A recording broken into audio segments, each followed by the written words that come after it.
อโลฮาค่ะเพื่อนๆก่อนที่จะไปเล่นนะคะเพื่อเป็นกำลังใจให้กับ Apple Show ตัวน้อยๆคนนี้กด Subscribe แล้วก็กดกระดิ่งด้วยจะได้ไม่พลาดการติดต่อของคุณกับ Apple Show ไม่ได้อยากถามแต่แค่อยากรู้ว่าเธอยังรักฉันไหมอยู่ใกล้แค่นี้แต่เหมือนเธอนั้นห่างไกลแสนไกลสำหรับวันนี้นะคะเดี๋ยวเรามาฝึกเล่นเพลงรักติดไซเรนกันด้วย7คอร์ดเล่นได้ตลอดทั้งเพลงเลยบอกเลยว่าง่ายจริงๆก่อนจะไปเล่นนะคะเช่นเคยค่ะต้องตั้งสายอูคูเลเล่ของเราให้ตรงซะก่อนวันนี้ Apple เลือกใช้ขนาดโซปราโนนะคะจะได้น่ารักมุ้งมิ้งเข้ากับเพลงนี้สักนิดหนึ่ง โอเคเปิดเครื่องตั้งสายนะคะจากนั้นตั้งสายบนสุดค่ะสายที่4โน้ตตัว G สายที่3โน้ตตัว C สายที่2โน้ตตัว E และสายที่1โน้ตตัว A ตั้งตรงแล้วปิดเครื่องตั้งสายและไปโหลดคอร์ดเพลงนี้ที่อยู่ในอัลบั้มรูปในแฟนเพจของ Apple Show ปริ้นออกมาและเรามาลองเล่นด้วยกันค่ะคอร์ดที่1ในเพลงนี้นะคะง่ายสุดๆเลยเพราะ Apple ได้แปลงให้คอร์ดเนี่ยเสียงมันต่ำลงร้องง่ายขึ้นและที่สำคัญก็จับคอร์ดได้ง่ายขึ้นด้วยคอร์ด C นั่นเองคอร์ดที่2คอร์ด Gคอร์ดที่3ก็คือคอร์ด A minor ค่ะนิ้วกลางอยู่สายบนสุดช่องที่2และตามด้วยคอร์ด F นะคะต่อจาก A minor นะคะก็เอานิ้วชี้วางไว้ที่ช่องที่1สายที่2ดีดเลยทุกสาย E minor 7ด้วยค่ะเหลือแค่นี้ D minor ค่ะและมีคอร์ดแถมมาอีกคอร์ดหนึ่งนั่นก็คือคอร์ด F minor เราจะใช้เป็นนิ้วชี้กับนิ้วกลางนะคะวางไว้ค่ะที่ช่องที่1สายที่2และสายที่4แบบนี้แล้วก็มีนิ้วก้อยนะคะวางไว้ที่สายที่1ช่องที่3ค่ะดีทุกสายบอกอุ้ยจับอย่างนี้ยากจังนะคะเราสามารถที่จะจับแบบนี้ก็ได้มีแค่2นิ้วนี้ดีดแค่3สายบน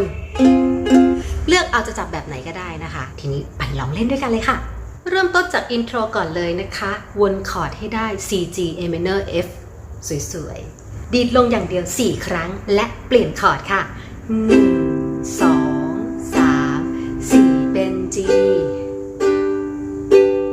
A minor F 1 2 3 4เข้าท่อนร้องได้เลยนะคะมาดีดคอร์ดละ4ทีดีดลงอย่างเดียวบ้านๆเลย3 4บางทีเธอจะยอมใจเย็นๆและฟังฉันสักหน่อย2 3 4บางวันที่ไม่เจอทำให้เธอต้องเงียบเหงาบ่อยๆ E minor 7ตามด้วย F ไม่จริงไม่เลยยังไม่เคยจะไปหาใครๆ F minor แบบง่ายๆก็ได้คิดอะไร D minor แล้วก็คอร์ด G ก็อยากให้รู้เอาไว้คอร์ด G 2 3 4ก่อนนั้นทำเหมือนเดิม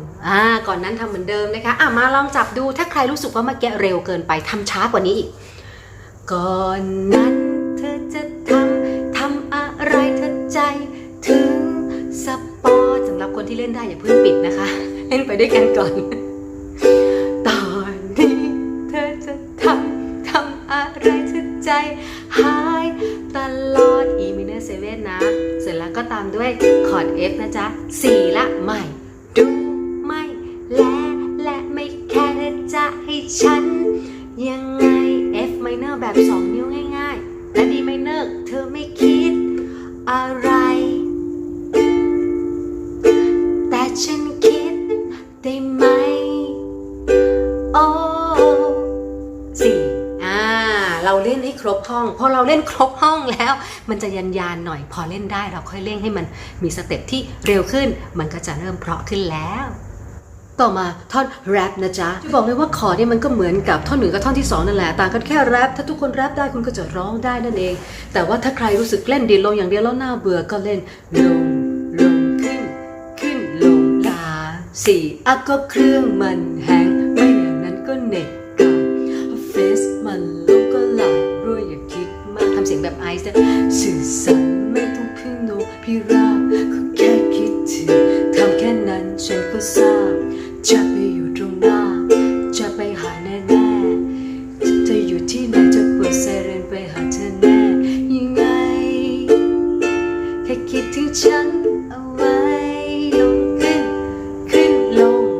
ายคนบอกว่าอยากจะเล่นแบบเนี้ยไม่ได้อยากทำแต่แค่อยากรู้ว่าเธอยังรักฉันไหมเมื่อกี้ Apple ใช้แพทเทิร์นเป็นลงชังขึ้นลงชังนะคะใครที่เป็นมือใหม่มาตัดชังตัวสุดท้ายไปก่อนค่ะเอาเหลือแค่นี้ก่อนลงชังขึ้นลงแล้วถ้าอยากจะชังต้องทำยังไงง่ายมากๆคอร์ด C ตามฝ่ามือประกบแบบนี้ไว้ที่อูคูเลเล่ขนานกันพับนิ้วชี้เข้ามาดีดลงใช้บริเวณนิ้วโป้งตรงนี้มาประกบติดที่อูคูเลเล่นะจ๊ะตรงฟิงเกอร์บอร์ดตรงนี้เลยดีดและหยุดเสียงและดีดและหยุดเสียงด้วยความรวดเร็วแบบเนี้ยเขาเรียกชัง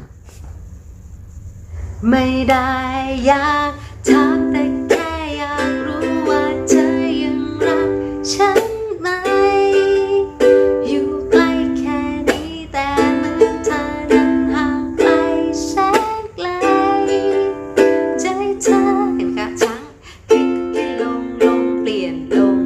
ชังขึ้นลงดีไมเนอร์ไม่เธอแต่ถ้าใครบอกว่าอันเล่นได้แล้วงั้นก็ทำชังตัวสุดท้ายใส่เข้าไปเลยเป็นลงชังขึ้นลงชังอยากอธิษฐานให้ปาฏิหาริย์วันนั้นกลับมาได้ไหมมีเธอมีฉันไม่ว่าเรานั้นจะอยู่ที่ใดแค่หลับตาลงลืมตาเมื่อไรก็มีเธอชังขึ้นลงชัง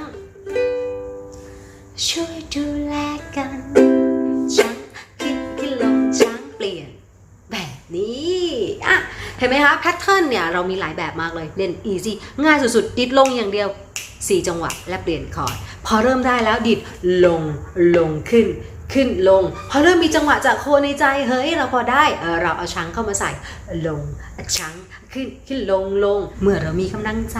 เราพอเล่นคล่องแล้วเราค่อยเปลี่ยนการเล่นของเราให้เป็นไปตามความสามารถของเราในการเริ่มต้นเท่านั้นเราก็จะมีความสุขกับการเล่นอูคูเลเล่ได้แล้วถ้าชอบคลิปสอนเพลงรักติดไซเรนนะคะอย่าลืมกดไลค์แล้วก็กดแชร์คลิปนี้ด้วยนะที่สำคัญต้องกด subscribe แล้วก็กดกระดิ่งด้วยคุณจะได้ไม่พลาดการติดต่อของคุณกับ Apple Show ค่ะ